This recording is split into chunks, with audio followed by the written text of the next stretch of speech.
Good afternoon. I'd like to convene this meeting of the Scottsdale Unified School District Governing Board. Today is September 11th, 2012, and the time is 5:07. Mr. Brown, can you lead us in the Pledge of Allegiance? Go ahead, do the roll.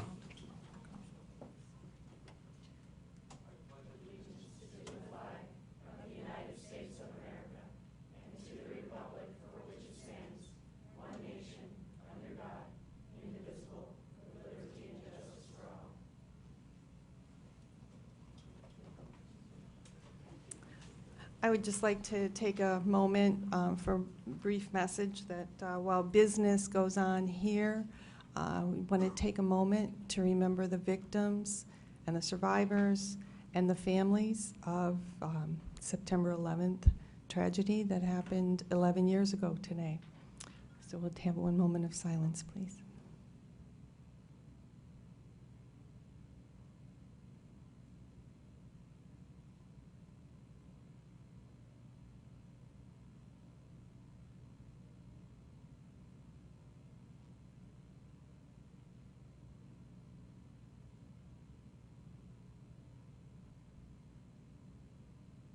Thank you.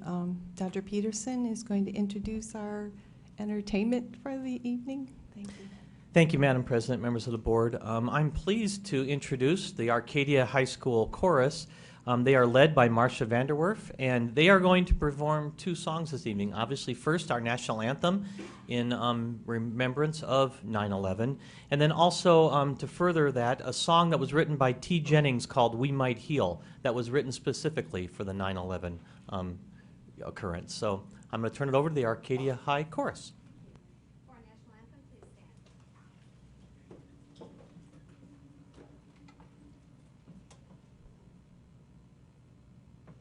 Oh, say, can you see by the dawn's early light what so proudly we hailed at the twilight's last gleaming, whose broad stripes and bright stars through the perilous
Thank you so very much. This time we'll do roll call, beginning with Dr. Meyer. Eric Meyer. Jennifer Peterson. Pam Kirby. Denny Brown. And Bonnie Sneed. And can I have a motion to approve the agenda? So moved. Second. Okay, I have a first and a second. All in favor? Aye. Aye. Aye. And Dr. Peterson, we have student and staff recognition and celebrations. Thank you, Madam President, members of the board. This evening, I'm very, very pleased to be able to announce that the State Department of Education has recognized Hohokam Traditional School as a Title I high-performing and high-progress reward school. They have done exceptional in their A-letter grade. They met their annual measurable objectives. They were above average achievement and growth among the bottom quartile students, and their current graduation move-on rate is over 80%. So we're very excited for the work that Hohokam has been doing, and that the state of Arizona has recognized them as an outstanding Title I school. And then finally, following up on that, we have some teachers that we've been notified are Rodell Exemplary Teacher semifinalists, and they are in the running for the Rodell Teacher of the Year award. Currently, we have 4 teachers that have been selected for this semifinalist for the 2013 Rodell Exemplary Teacher Award. They are Ms. Johanna Coart from Hohokam, Ms. Erin Cadera from Hohokam, Mr. Michael Mann from Hohokam. There was a theme there at Hohokam.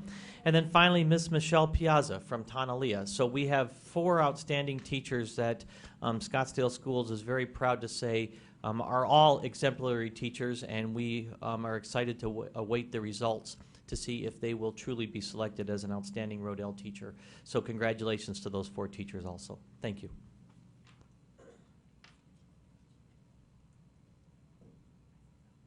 At this time, it's time for public comment, and I have one card from Deborah Lynn Eden. And I just, you can approach. Just want to remind you that the board cannot address your concerns if it is not an item that's on the agenda. I understand. Okay. And also, just make sure that there's no personal attacks on people. Okay, thank you. Well, thank you. My name is Deborah Lynn Eden. I am a parent, and I'm here to express grave concern over the cell tower proposal at Anasazi. Before getting bogged down with the details and evidence, I'd like you to know that I recognize there are differing opinions on the safety of cell towers. And while I am open to reading any report you would like to present claiming safety of the proposed tower, I am prepared as well to provide you with a wealth of information and studies presenting links between cell towers and illness. A debate on the safety could be expensive and time-consuming. I am not here to enter that debate. I am here to suggest to our board an alternative approach. Given that there is differing medical and scientific information, given that there are experts who disagree with one another, and given that there is fear within our community, I ask you to adopt a precautionary approach. This approach is prudent avoidance of any new cell tower builds. Prudent avoidance means you don't have to agree that cell towers present a danger. You simply have to err on the side of caution. You simply have to refuse any new proposals for cell towers on our school properties. Consider it took the EPA over 50 years to act after the first asbestos claims, over 50 years for the EPA to make a statement. Consider that the link between smoking cigarettes and lung cancer began to be suspected in the 1930s, but the report by the Surgeon General did not come out for another 34 years. The lawsuits from tobacco and asbestos claims are in the billions. If the future health of our children isn't enough of a concern, how about the future liability in terms of dollars to our district? Finally, I will state to you that in the short time I have had to prepare for this meeting, I am encouraged by the interest from our local community. An online petition is up and running for signatures. Channel 12 News has already covered this story and would like to follow up. And I am also grateful for the support that has been pledged on a national level by groups and advocates who have won similar battles in their hometowns and in their school districts. I would like to ask you to think back to just 5 short months ago when the proposal for a cell tower was put on hold at Copper Ridge Elementary School. As you recall those fierce mama bears who fought to protect the future well-being of their cubs, I would like to share with you that our community at Anasazi is just as strong, if not stronger. And if the district chooses to pursue this path, in the words of a rocker from the 70s, you ain't seen nothing yet. Thank you very much for your time.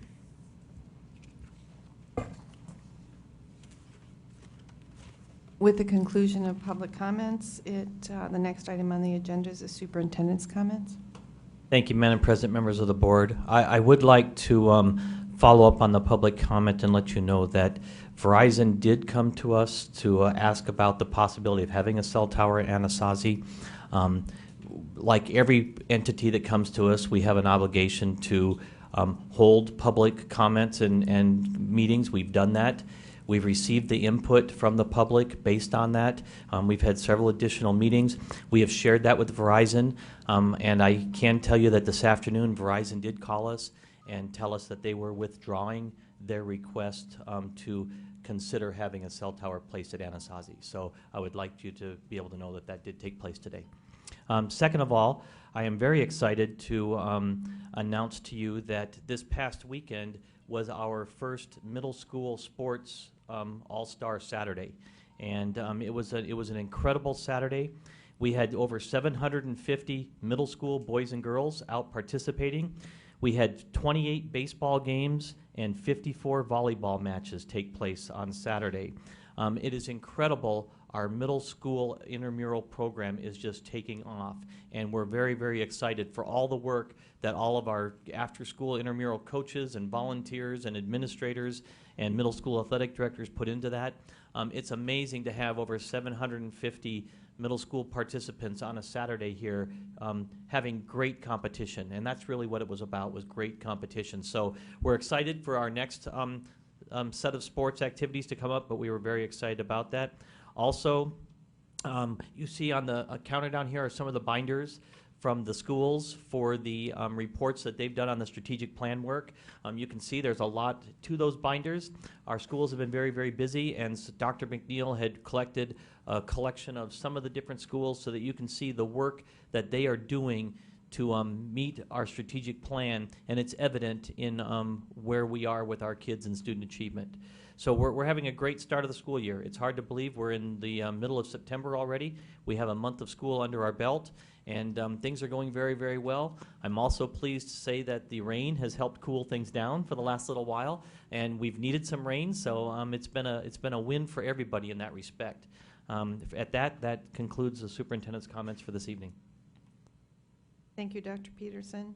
I'd like to entertain a motion to approve the consent agenda. I move that we approve the consent agenda as presented. Second. Okay, all in favor? Aye. Aye. Aye. So that's 5-0. Madam President, with your approval of the consent agenda, you have hired a new position in Scottsdale Schools, which is our internal auditor. I would like to introduce our internal auditor, Mrs. Pat Donahue. She is coming on board the Scottsdale School District, and we're very excited for the opportunity and the work that she'll be doing as she reviews our programs and make sure that we are in good position, because as you know, we have been selected as one of the 5 school districts to be lucky enough this year to be getting a performance audit from the state of Arizona. So Mrs. Donahue is going to make sure that we are in good shape as we go into that performance audit. So welcome to the school district, Pat Donahue. Welcome. Information discussion items. A is revision of governing board policy IMG, animals in schools. Thank you, Madam President, members of the board. As Mrs. Marshall gets up to present, we are actually going to combine both A and B together into a single presentation. She has put both of those together for the actual information discussion item on these board policies. One is a revision and one is adopting a new policy, and Michelle will go through that with you. Thank you, Madam President, members of the board, Dr. Peterson and Sandra. We have, as Dr. Peterson mentioned, we have 2 recommendations for your consideration this evening. The first one that I will talk about is policy GCC, which addresses professional support staff leaves and absences. We do have other policies that address different kinds of leave, such as general leave, family and medical leave, board-approved leaves of absence. We do not currently have this policy GCC, which defines what it is to be absent without leave and includes provision for that specifically lets employees know that if they are going to be away without leave for 5 consecutive days or more, they need to get approval for that. We are recommending that we put this in place so that our employees understand what it means to be away without leave and what the possible consequences are of that.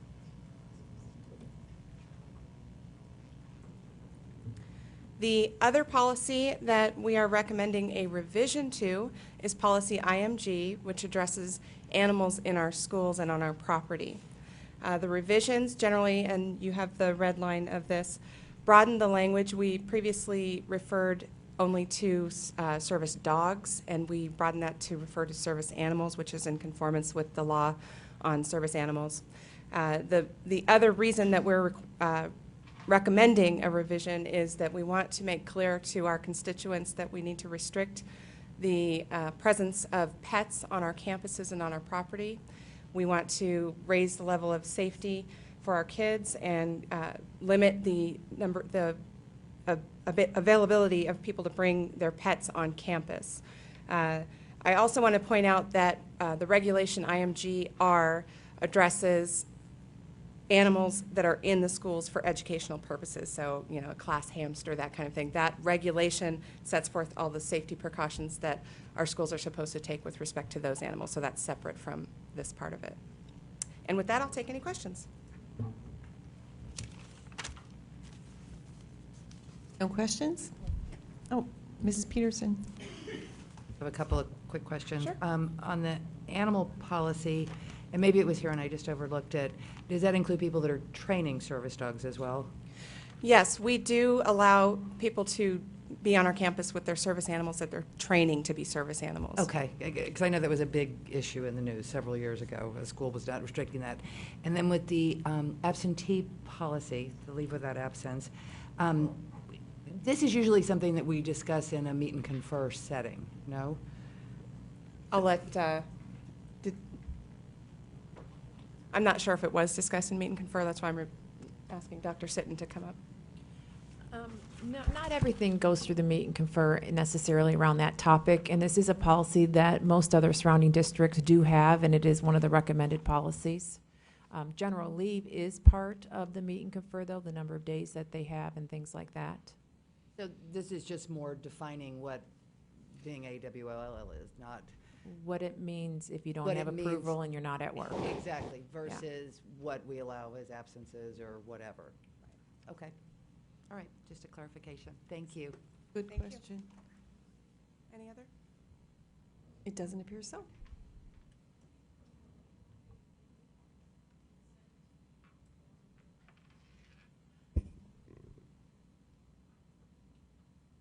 Yes, we'll place those on the consent agenda for the next meeting. And the next information discussion item, update on Common Core standards and instructional shifts. Thank you, Madam President, members of the board. Dr. Forlis, I've asked her to bring forth a presentation regarding the Common Core standards. It was announced this past week from the governor and the superintendent of public instruction that they are going forth with a website and information regarding the Common Core. And there's a lot of innuendos and questions about really what is this Common Core thing out there. And so Andy's going to do a great job of taking a subject that's very, very complicated and giving it a wonderful simplification so that we all can understand it. Thank you, Madam President, members of the board, Dr. Peterson and Sandra. I am very, very honored to be able to talk to you about how Scottsdale Unified School District is preparing for the Common Core standards and the instructional shifts that are associated with them. The frame for our conversation and our update this evening will be to answer these questions. Why the Common Core standards? Who created them? What was the process used to design the standards? When will they be taught and assessed? How will the curriculum, instruction, and assessment change as a result of these standards? And most importantly, how has our school district responded thus far? The first question that we really need to grapple with is why the Common Core? Why did this come about? This is one of the largest educational reform initiatives that I can remember, that I've read about, that is facing public education. And really the whole idea is preparing students for college and career, because we know that today's teachers are preparing students for jobs that we don't even know exist. In order to be able to do that, we need a workforce that is flexible, that is motivated, and has an ability to draw on a deep and vast skill set. No longer can we just teach kids rote memorization. We need for them to be thinking deeply and having a wide variety of skills. We also know that for our kids to be prepared for college and career, they need to be able to effectively communicate, to collaborate, to adapt to situations that will be critical to ensure competition in a global market. So you will see a lot of influence coming from the public sector and the business sector saying, we need to lock arms and work very diligently to make sure kids are ready for the workforce. This is probably one of the largest educational and economic undertakings woven together. So it's important to know that the two large groups that led this initiative was the National Governors Association, along with the Council of Chief State School Officers. Governors and state commissioners of education from 48 states and 2 territories in the District of Columbia, they committed to developing this Common Core set of standards in English language arts and mathematics in grades kindergarten through 12. Teachers, researchers, content experts came together working with this large group of commissioners, and they examined the best state standards across the country, and they looked to the international school system to find out what we can do to elevate education in America. In 2010, Arizona adopted Arizona's Common Core standards to ensure a more seamless education, especially for those students who move around Arizona and who move across the 46 states that adopted the standards. It's important for you to make a connection between the adoption in 2010 and our introduction that Dr. Peterson mentioned. In 2012, the Arizona Department of Education is now beginning the push to communicate. So these were adopted 2 years ago. It is just now that they are becoming front and center in our conversations. This map shows the 46 states that did adopt the Common Core. The 46 are shown in light yellow. Arizona is one of those. This is also important to understand when we think about collaboration among states. Now we have a conversation among 46 states about what kids are supposed to know, understand, and be able to do in English language arts and mathematics. The Arizona Department of Education launched a communication toolkit on September 5th of 2012 and a website designed to help educate our community around these Common Core standards and to prepare not only for the standards themselves, but the instructional shifts and the assessments that will take place to come. More information is available, is being updated as I'm speaking to you, so the website is there as well. So what are the Common Core standards? I mentioned to you that the standards are divided into grades kindergarten through 12th in English language arts and mathematics. But what's most important is that turquoise bar that I've created across the top. Those are the college and career readiness standards. Those standards begin in kindergarten and they move through 12th grade. They're exactly the same as we move from kindergarten in kindergarten-friendly language all the way to 12th grade. And these are those skills that we know that kids need in order to be successful in college and also for the world of work. So specifically in English language arts, there is a progression from grades K through 12 of skills in reading, writing, listening, speaking, and the use of language being used effectively in multiple content areas. The second bullet is the one that we are really beginning conversations and study with beginning tomorrow during our early release day, where the standards for English language arts are not just taught by our English language arts teachers. They're also taught in social studies and science and in the technical subjects. So this purposeful integration between language arts, math, science, social studies are all starting to come together. In mathematics, again, there's that K-12 progression of skills with a strong emphasis on problem solving, quantitative reasoning, modeling, and the following key advances. So we're moving kids a little bit faster through these standards. In grades K-5, a focus on number and operations. Kindergarten through 7th grade, we are ramping up algebra through fractions, ratios, and proportional reasoning. And then in 6th through 8th grade, there's a strong focus on hands-on work with ratios, geometry, statistics, and probability. And then we move into high school, looking at rigorous algebra, geometry, modeling, statistics, and probability. You're hearing that same language repeated over time because that is the purposeful design of the standards. They continue to build upon one another. On September 7th, an article came out in the newspaper. State moves to explain those tough educational standards. So again, the same themes are being taught to our public. Things that I've highlighted, dramatic changes. There's changes in the standards, changes in instruction, and changes in assessment. Those tougher measurements of these standards will be done through what is known as the PARCC assessment in the year 2014-15. Our assessments and our instruction will be focused on practical hands-on instruction in both math and language arts. We will see a change in what is taught at just about every grade level. And again, problem solving, critical thinking, decision making versus facts and formulas. So we have a lot to educate not only our teachers, but our community about what these standards mean to the world of our kids in a K-12 system. If we want to break this down just a little bit more, we talk about those instructional shifts. And the Common Core talks about 6 instructional shifts associated with English language arts. The first is the balance of information and literacy text. We are moving our kids to a 50-50 balance between informational reading to literature-based reading. That means we need to change the access to the materials that our kids have in their hands. I'll talk about that in a bit. Building knowledge in the disciplines. Our kids are reading through the content area. They're learning about butterflies. They're reading about butterflies in their science text, and so we have to be very careful that we're making sure that we've got that strong integration. There's a staircase of complexity, meaning that teachers over time are increasing the rigor of the text that the kids are reading. What's important as we look at using our capital override dollars, for example, in our library budget, that we are buying the textbooks that have that increased complex level of knowledge. The Common Core are also asking our teachers to be teaching our kids to use text-based answers. Gone are the days of I like the book, I like the book, I like the book. They have to go back into the text and justify with claims, reasoning, and evidence, why do they like the book? What is a quote that tells you why you like the book? Tell me about the characterization. What is something that you can cite from the text itself? All of this moving to having our kids think like scholars. We want them to be thinking like mathematicians and scientists and social scientists and artists and musicians, and they need to be doing that through this textual reading. Writing from many resources. One of the biggest shifts that we will see in the Common Core is the focus on writing. It is a very strong writing curriculum. Kids are writing about not only what they've learned, but also about how they think. We are moving away from what we all know as persuasive writing. It's now called argumentation.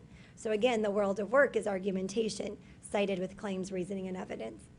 And then academic vocabulary, teachers using the language of the discipline. So when we're speaking about the language and literature, we're not focusing on just small skills like onomatopoeia. You usually don't hear that outside of a language arts classroom. But you do hear things such as generation and theory out in the world of work, and that becomes the language in a language arts classroom. Here's an example of a 6th grade classroom currently in Scottsdale Unified School District teaching the Springboard curriculum. This was the first day of school, so you will see that the teacher was well prepared, focusing on academic vocabulary, using words like characterization, fluency, narrative, point of view, expository writing, cause and effect, highlighting problem solving through our essential questions with the first unit of the Springboard curriculum. You know, what is the relationship between change and growth? That's around critical thinking, not just tell me what change is, but what is that relationship? How do writers use different types of writing to express their ideas? Again, thinking like a scholar. And you will also see that this teacher's prepared to unpack the embedded assessment of the first unit in her bulletin board, where she's going to have kids identify the skills they need in order to be successful in that writing assignment. 3 shifts associated with mathematics, and these are probably the largest shifts and the biggest change for our families to understand is what is this radical change that we know about mathematics associated with the Common Core. So the 3 things I want to focus on and give some talking points for everybody is that first shift is on focus. The Common Core asks us for our students to learn more about less. So we will have less curriculum at a much deeper level of understanding. That means that kids are going to be focusing on fluency and working with precision. We don't move through the curriculum so quickly. We need to slow down and make sure that they get it so that they have foundational knowledge so that they can apply it.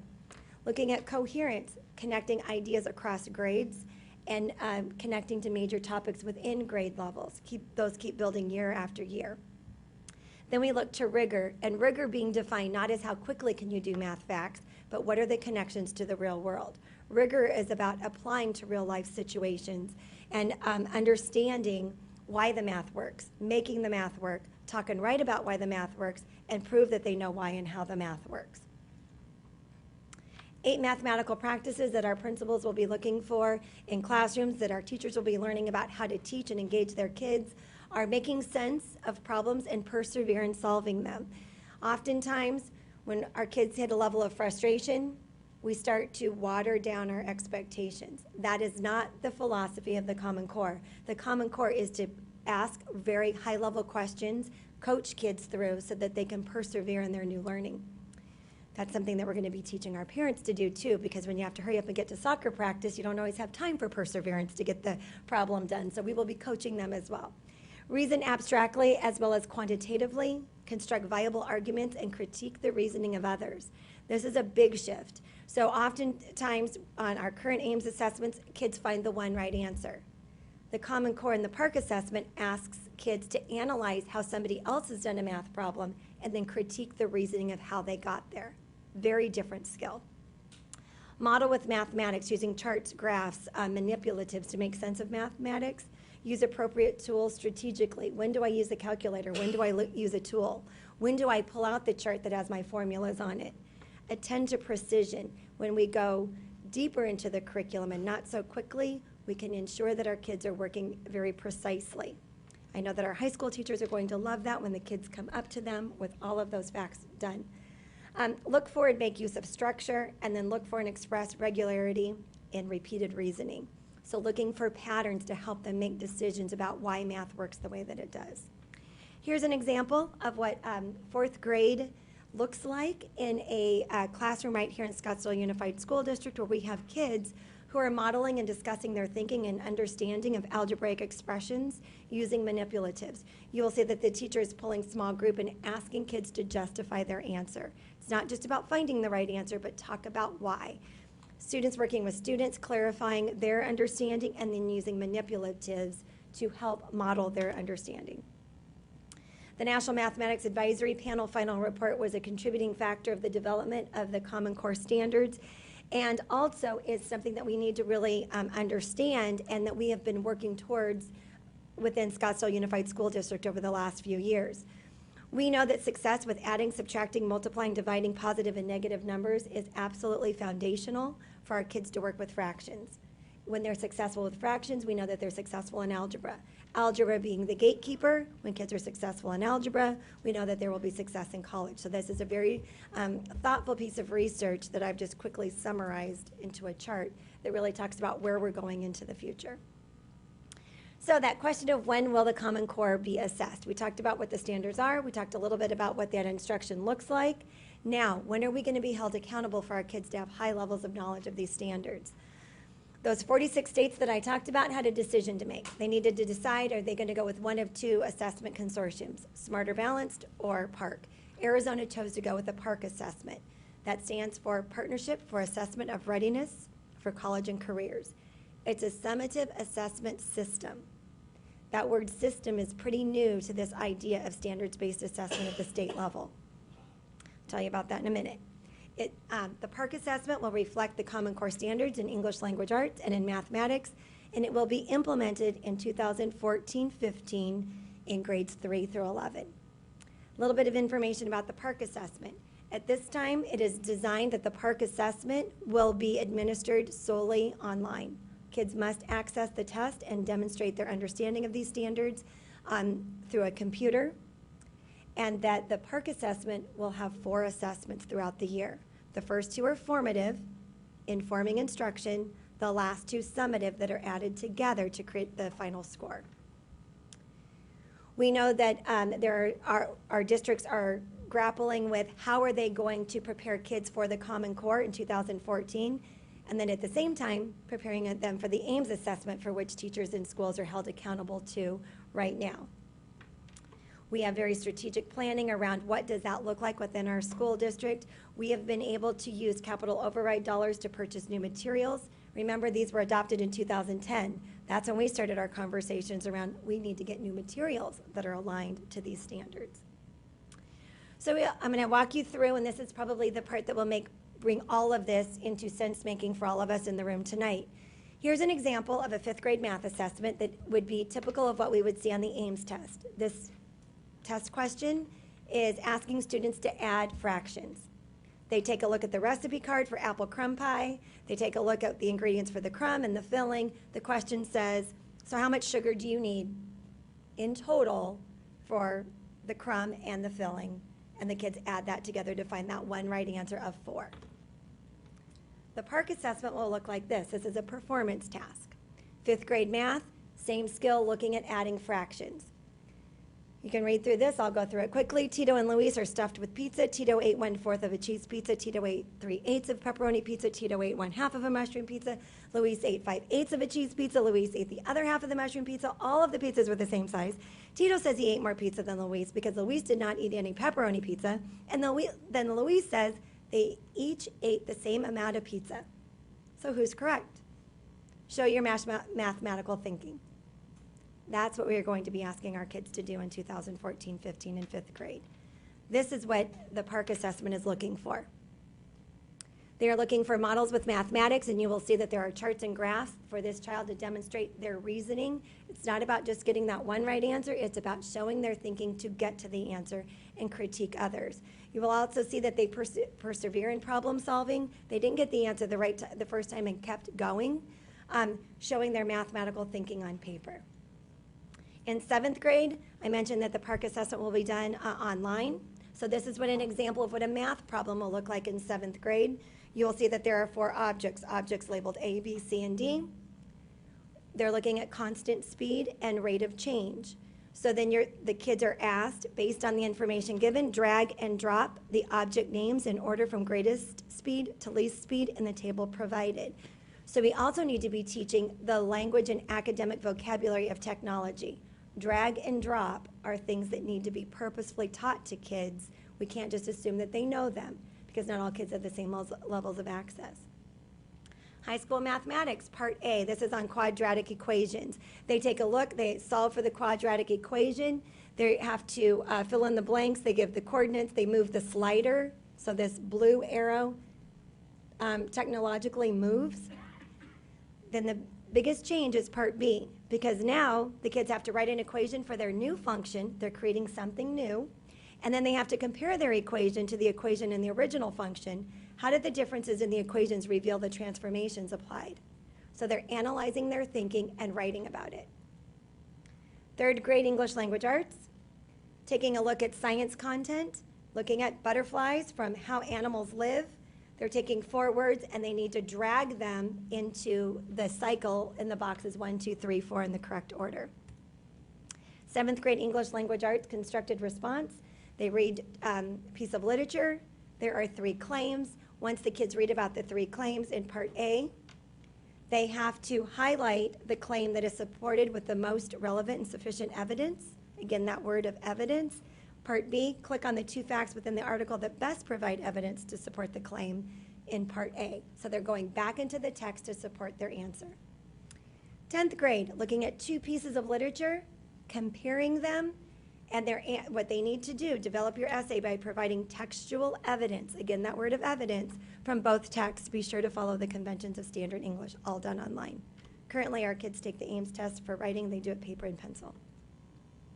So in summary, and this is for us to be thinking about the audience of families and governing board members and leaders within our school district, this summary really provides the 5 big ideas that we need to be really thoughtful about.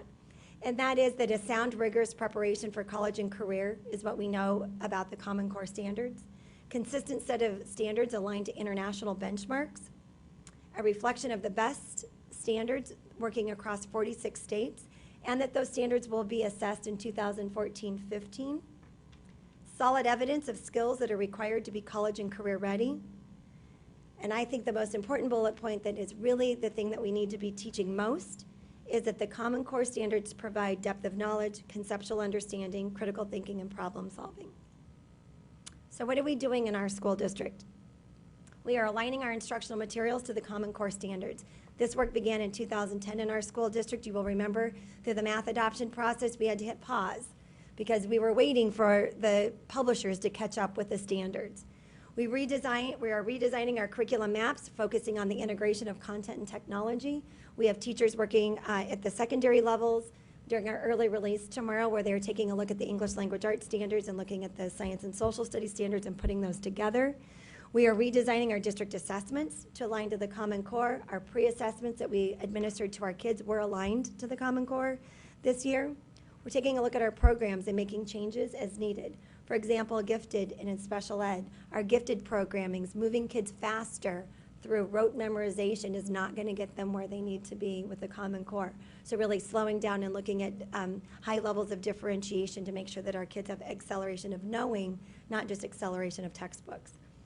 Reallocating our budgets to prioritize our needs associated with the Common Core. For example, using our override dollars for the library materials to support what our teachers need to be building these Common Core units. And then our technology refresh. The PARC assessments will be required. The conversation is that it's going to be required to be done on a computer. So the work of Tom Clark and his technology team is analyzing all of our computers to make sure we're ready by 2014-15, which we are calling that phase 1 and phase 2 of our technology refresh. We're providing professional learning about the standards, instructional shifts, and assessments, informing our staff and community through multiple communications. In the digital backpack, we've got a video and links to the Common Core. We've got a Common Core report card that we are using in grades K through 3 that is teaching what those standards are. And then we have parent nights. We have 5 of them. 2 of them will be, one of them is happening on October 25th in 2 separate locations. Parents can choose to go to the Desert Canyon Library or Coronado from 7 to 8 on December 1st. We have a parent university at Coronado. That should say Coronado, not Saguaro. The parent university is from 8 to 4, and we will have 4 different sessions where we will be teaching families about the Common Core. And then again on January 24th at Desert Canyon Library and again at Coronado. And we did start this work, so we've already got kind of our rough draft that we've worked with parents of the gifted and teaching them what these Common Core standards look like and sound like, because there have been program change based on these standards. So it is a all hands on deck effort, and it is something that I am proud of. And I will tell you that as being in education, these are standards that educators are very proud of because they are moving our kids to what we know that they need to be successful for in life. We are moving away from finding the one right answer, and this is a way for our kids to do that. So with that, I would love to hear your questions. Mr. Brown?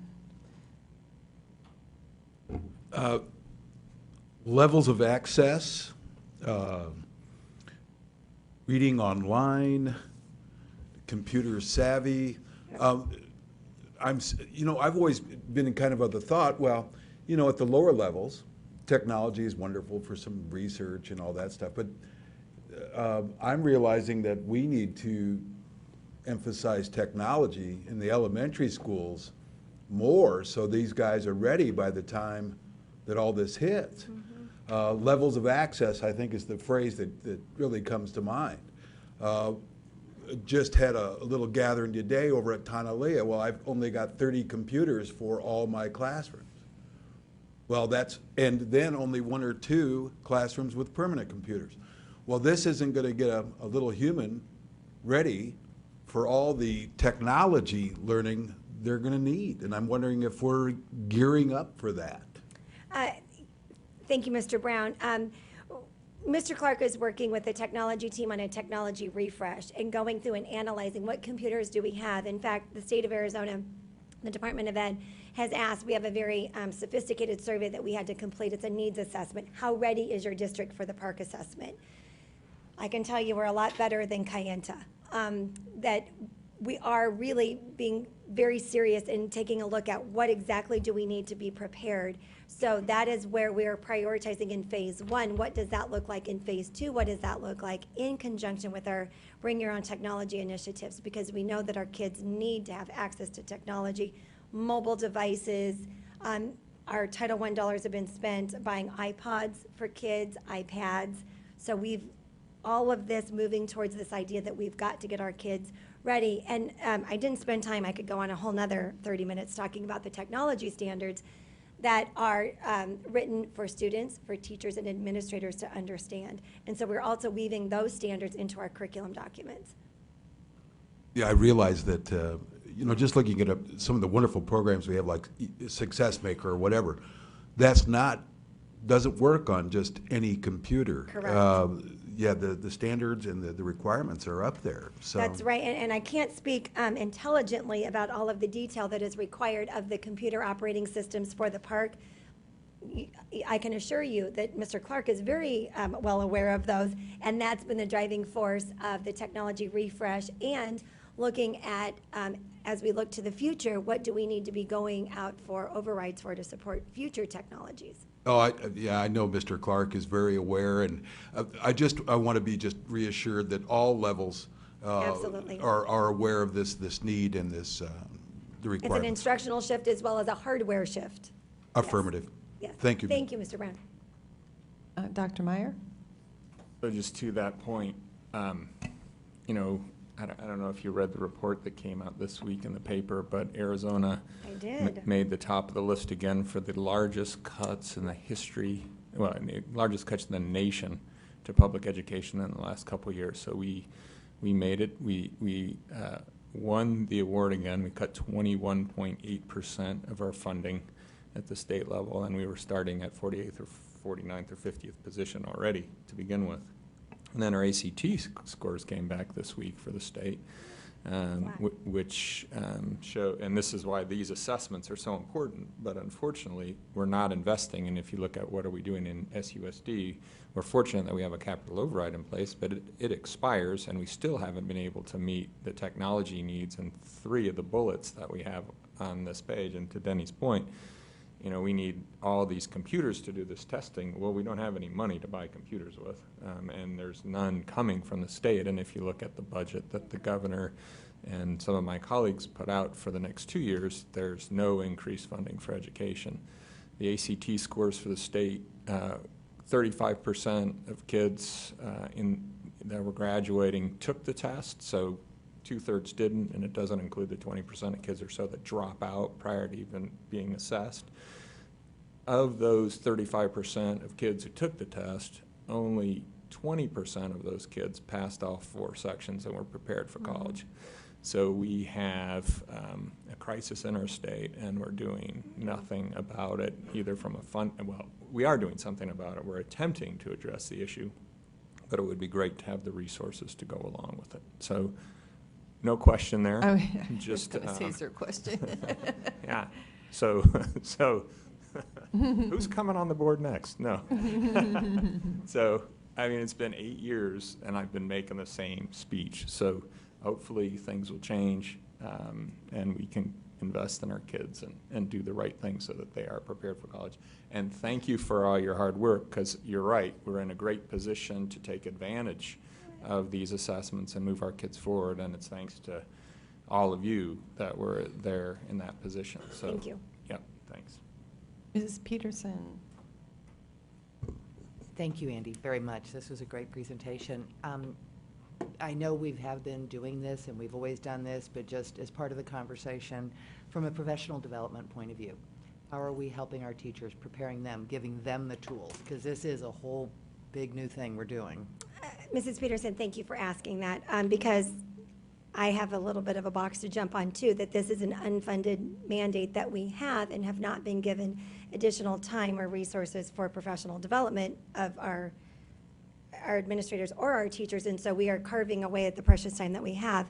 So we began this work 2 years ago, and it's important to know that this year's first graders are the first group of students who've had a full year of Common Core instruction under their belts in English Language Arts and Mathematics. So we started preparing kindergarten teachers for the Common Core as it was rolling up. So as it rolled up, we brought kindergarten teachers out of their classrooms for 2 days, provided substitutes for them to learn about the Common Core so that they could teach it.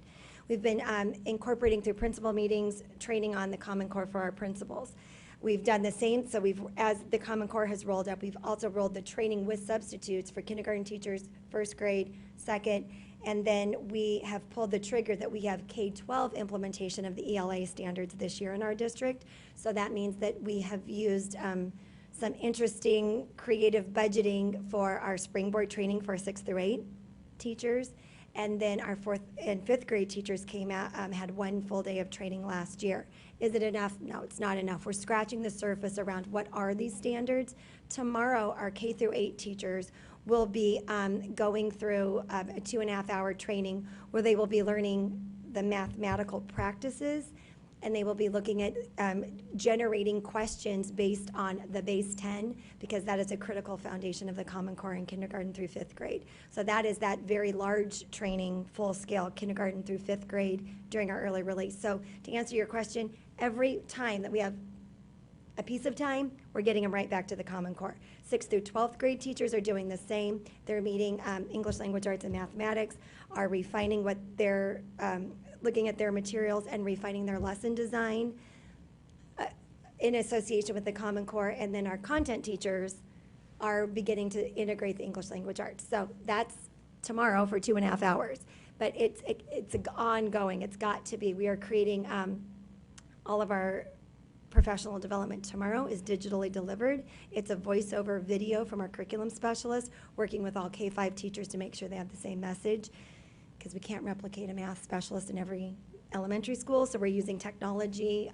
We're using lots of different Well, I know methodologies. we've been working on this for a couple of years. Yes. I mean, thank goodness for us. I don't know what other districts are doing, and of No. course it's an unfunded mandate. I mean, that's almost a redundant term. It's a mandate, so of course it's unfunded. I mean, Right. that goes without surprise. So, okay, so we're just kind of chipping away, hoping. We are chipping away. The frameworks for the PARC assessment were released in August of 2012. So we also have teachers that are starting to understand what these assessments look like. Because quite honestly, you can look at the standards and go, yeah, I do that. Yeah, I do that. Then you look at the assessment and say, oh, I need to do differently. And so we need to, that's really the aha is coming when these frameworks were released. Well, I mean, I have to say I like Common Core. I like that it's teaching our kids to think, not memorize. So everything about it is great, but it'll really all be for naught if we haven't trained our teachers and our principals, if we haven't had And the our time. parents. So I mean, I'm wondering and our parents, absolutely, the entire community. I'm wondering going forward, and I know we have no money to begin with, but if there's any reallocation of any, anything we need to do to shift or adjust, take the precious few pennies we have and put a little more towards some professional development, because I think that's critical to all of this. Right, and we are also very lucky within Scottsdale Unified School District that the knowledgeable others of the Common Core work here. Our curriculum specialists were on the ground floor at the Department of Ed shaping rollout plans, and so that's why we've been really ahead of the game, and we've got to figure out how we can get more time with our teachers to understand this. And so we keep looking at every corner that we can to figure out squeaking out time here and there, looking at faculty meetings, looking at our collaborative team time when principals are meeting with their collaborative teams, and how do we keep weaving in the conversations of the Common Core. And looking at the coaching from our teachers on assignment into classrooms and asking questions around the Common Core. Thank you. Thank you Thank to you. everyone, my gosh. Yeah, I think it was, I'm really glad that you pointed out that the Common Core is actually developed by the governors, so it's not coming from the federal government, it's not coming from the federal Department of Ed. And do you know what percentage of the 46 states are doing park versus the, what is it, smarter? Smarter Balanced. I believe the last time that I looked, they have a map that is similar, that has the different colors. It was about a 50-50 split, but I can find out and make sure that I get you the right information. Okay, and are both assessments basically the same kind of format, just? Two different companies. There was an RFP that was done, and they either chose to go with one or the other.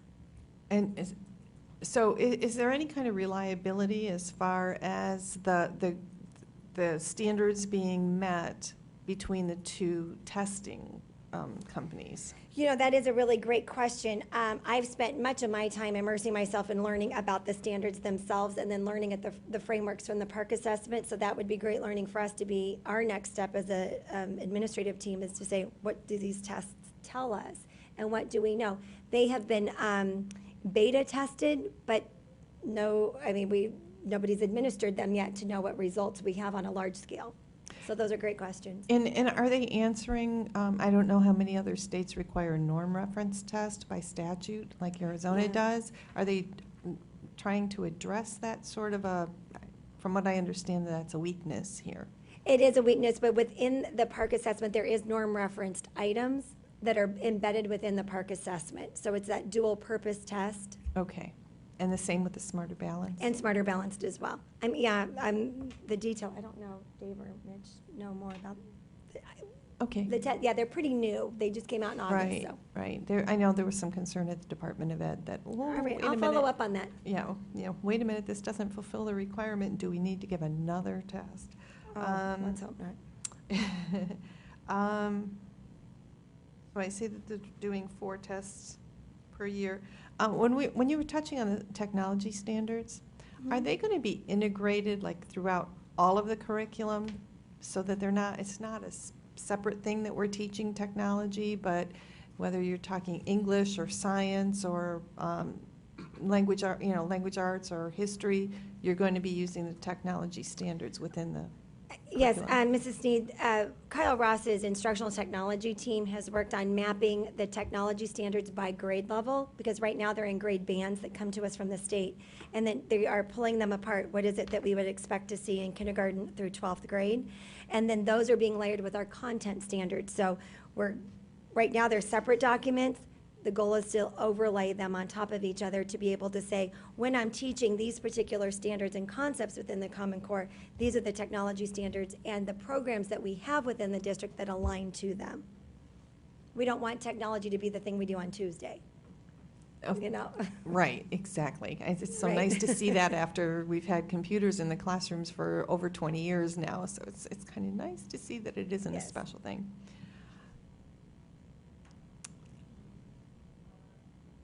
Ms. Kirby, did you have? Mrs. Peterson and I were just having a side Yeah. conversation. I apologize if it was No. distracting, but to her questions, I know that within the M&O budget, the majority is already salaries, and that we have precious dollars there. But should we be having a discussion about reallocating what few dollars there are outside of that to more professional development this year, so it's a one-time shift, to ensure that our teachers have the toolkit that they need to effectively make this successful? So that's more of a rhetorical question. I don't expect you to answer it right now, but I know I certainly, if there's any opportunity there with the dollars we have, I would be very open to having that discussion. Do you want to respond, David? I would like, thank 'Cause you. you've got a plan. Madam President, Ms. Kirby, yes, we've I had that do. same discussion. And a couple of things. Obviously, this year, any dollars would have available if we could find some time to work with our teachers to do the additional training. But also, as part of the 15% M&O override, based on successful passage of that, there are dollars in there for professional development. We want to add 3 more days into the teacher contract so that we can have 3 more days of this type of professional development and work that out. So we have that as part of the 15% M&O override. And to that point, I just wanted to thank the teachers for the tremendous turnout this summer that on their vacation days came out to understand this better and to get a jump on things. That's just, that's over 600, Dr. Peterson says, so that's just phenomenal. And please extend our thank you to them. Mr. Brown? You know, heaven forbid we should get through a board meeting without talking about TechLink. And the reason I bring up TechLink tonight is we just approved a new vendor for our e-waste or e-recycling. It would sure be kind of cool if those computers and used equipment donated to TechLink were then recycled and those dollars came back to a technology budget. This might be a good discussion for future items since it's not on the agenda. Oh, I was just thinking tonight. of the technology of the doodah thing. Oh, Well, as a linkage to there, and what has been approved, we did, through the capital override, order 2,000 new computers. 1,000 of those computers shipped this week. They'll be coming to the district, we'll be receiving them. And with that exchange of 1,000 computers, we will be then refurbishing the computers and getting as many as we can for the TechLink program so that we can not only get some back at the schools, but also into the hands of some students that truly need them. So we think we are well on our way to make that happen. thank you. And with that, the next item on the agenda is the future action. Asking the board for ideas. Dr. Meyer. I think we should talk about TechLink.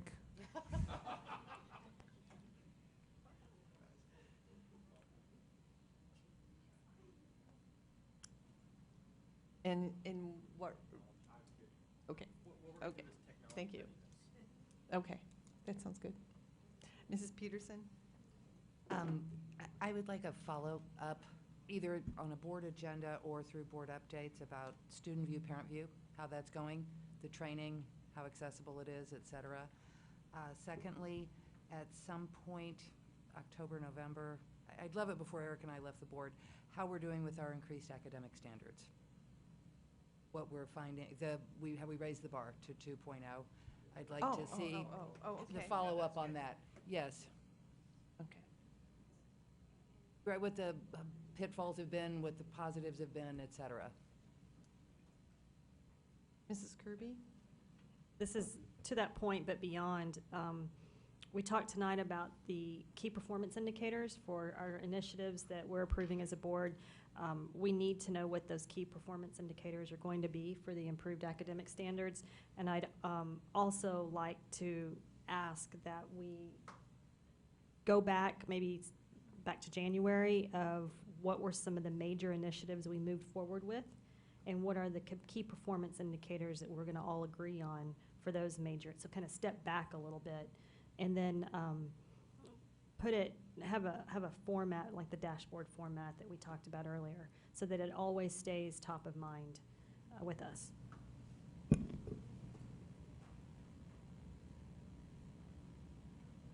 And with that, I'd like to adjourn the meeting. Oh, it wasn't, oh, it is on here. Governing board reports. Mr. Brown. You know, okay, first of all, we acknowledge that we're thin because of dollars. But just because we're thin doesn't mean that great things aren't happening. And sometimes they happen without any of us knowing. Last week we had a dilemma at Tonalea, and it was the teachers, everybody stepped up. But there's somebody that really stepped up, and I think needs to acknowledge, and that's Rick Freeman, man. He was so no AC, no power, and 11:40 at night, if I'm not mistaken, power's back up. 5 a.m. in the morning, they cranked up the AC. Thank you, Rick, buddy. Wonderful. Mrs. Peterson. I just wanted to say, I'm always impressed every first day of school, how smoothly everything goes. And every year, and especially as to Dr. Meyer's point, I mean, our budgets are lean, our class sizes are crazy big. I'm always impressed that at all of our open house events, our teachers do not complain, our administrators do not complain. They assure every parent, your child's going to have a great experience. Doesn't matter that there's 52 kids in here, it's all going to work out, we're paying attention, and I think that's incredibly impressive, how well our team plays together. So thank you to everyone.